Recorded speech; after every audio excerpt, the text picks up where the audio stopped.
Hey, what's up you guys, it's Caboose XBL bringing you the Batman v Superman video, and today we're going to be talking about is a scoop that none other than my good friend J-Roar broke on his YouTube channel just a couple of days ago. So you can head to his channel, it's going to be linked in the description. This is a scoop that he broke, so subscribe to him for you might get more scoops in the future from this source that he has. Now, I might also mention that what I'm going to be talking about in today's video might not be true. There is no confirmation to all the information that was provided to J-Roar. It was just somebody who said they worked on WB's marketing team, providing him some information on a scene that happens in Batman v Superman. So take all this with a grain of salt. None of it's confirmed. Zack Snyder hasn't come out and said, yeah, that's happening in the movie. So we don't know that this is confirmed. This is all rumored right now. However, I wouldn't be making a video on it if I didn't think it sounded like it had some truth to it. So without further ado, let's talk about this scene in Batman v Superman that this source tells J-Roar about. So the source he starts off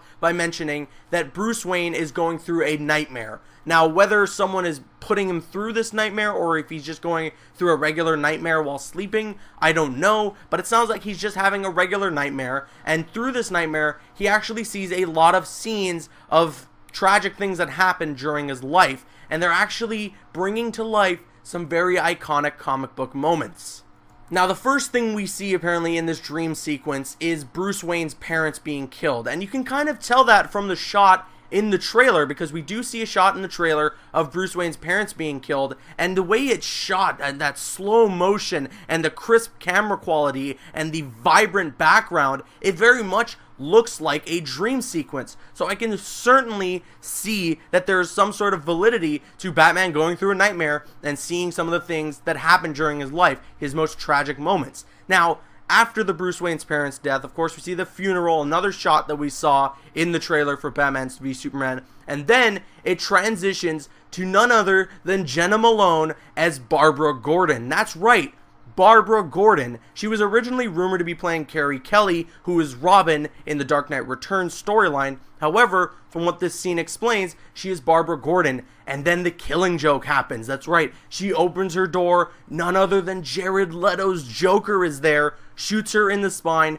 very much like what happens in the comic book. That sounds so crazy that they're actually going to be bringing these storylines to life. It's something Zack Snyder, I could totally see him doing. If you watch a film like Watchmen, you can see that he almost did a complete one-to-one adaptation of every damn panel in that graphic novel. He respects the source material, and I think if he were to do something like that in Batman v Superman, he would make it as close to the source material as possible. So seeing Jared Leto's Joker in that Hawaiian outfit with the camera and everything, that would be so freaking crazy. But transitioning, the rest of the dream sequence finishes off with the death of none other than Jason Todd. That's right, the Death in the Family storyline actually plays out during this nightmare. Now, I might mention that the source tells J-Roar that it is in fact Jason Todd Robin that dies in this scene, and they make note of that. Now, the reason that I put emphasis on that is because when I made my Red Hood theory video a couple days ago, or about like a week ago, some people were telling me, Caboose, there's this leaked set photo that says Dick Grayson is dead, so they're probably just going to make it so that Dick Grayson was the only Robin, and he's the one who dies. Doesn't seem like that's true, which again brings me back to Zack Snyder and how much he respects the source material. I think he respects it way too much to change it so drastically to where it ends up being Dick Grayson who turns into Red Hood, or even just ends up being Dick Grayson, the Robin that dies, and Batman not have any other Robins during his entire, life, you know? Because in the comics, just that's how it is. He has these three Robins. He starts with Dick Grayson, then it's Jason Todd, then it's Tim Drake. Of course, there's other ones, but that's all New 52 nonsense. So yeah, all this sounds just really great, and it sounds like it's true, you know, it doesn't sound made up. I can totally see this being a scene in the film so that they can give you that exposition about what happened in Batman's past without going too far deep into it and taking up too much time in the film. Just make it be a nightmare sequence that Bruce Wayne goes through, and we see all the tragic events that happened in his lifetime as Bruce Wayne and Batman. I think it fits perfectly in the film. I think it would work perfectly in the film,